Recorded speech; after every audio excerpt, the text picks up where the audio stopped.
তাহলে আবারও সব ঝামেলা সব কন্ট্রোভার্সি দূর করে মিলে গেল আমাদের মেগাস্টার শাকিব খান এবং আফরান নিশো।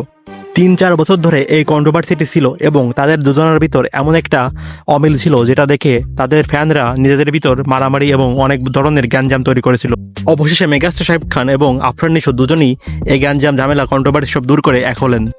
আবারও তারা একসঙ্গে অনেক মুভি করবেন এবং তাদের ঝামেলা দূর করবেন এবং আশা করা যায় সামনে তারা এমন বড় বড় কিছু মুভি আমাদের দিকে উপহার দেবেন যেটা দেখে আমরা দর্শকরা পাগল হয়ে যাব। এই কন্ট্রোভার্সিটা এতদূর ছিল মনে হচ্ছিল একসময় এটা কোনোদিনও শেষ হবে না, কিন্তু সব কিছুর অবসান ঘটিয়ে তারা দুজন আবার একত্রিত হলো। আমরা সাকিব ফ্যানরা এবং আফরান নিশোর ফ্যানরা কোনোদিনও কল্পনা করতে পারিনি যে এরকম কিছু ঘটবে এবং এটার পিছনে সব থেকে বড় হাত হচ্ছে রায়হান রাফির। তিনি না থাকলে আজকে মনে হয় না এত বড় কিছু সম্ভব হতো এবং আমরা আজকে দুজনকে একসঙ্গে দেখতে পেতাম।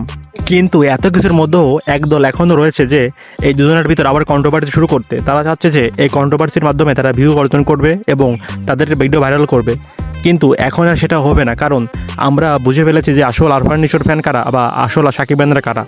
অনেক ভিউ ব্যবসায়ীদের এখন ভিউ বন্ধ হয়ে যাবে এবং ইউটিউব ভিডিও আর ভাইরাল হবে না, কারণ তারা কন্ট্রোভার্সি কাজে লাগিয়ে এসব ভিউ অর্জন করে এবং তাদের ভিডিও ভাইরাল করে।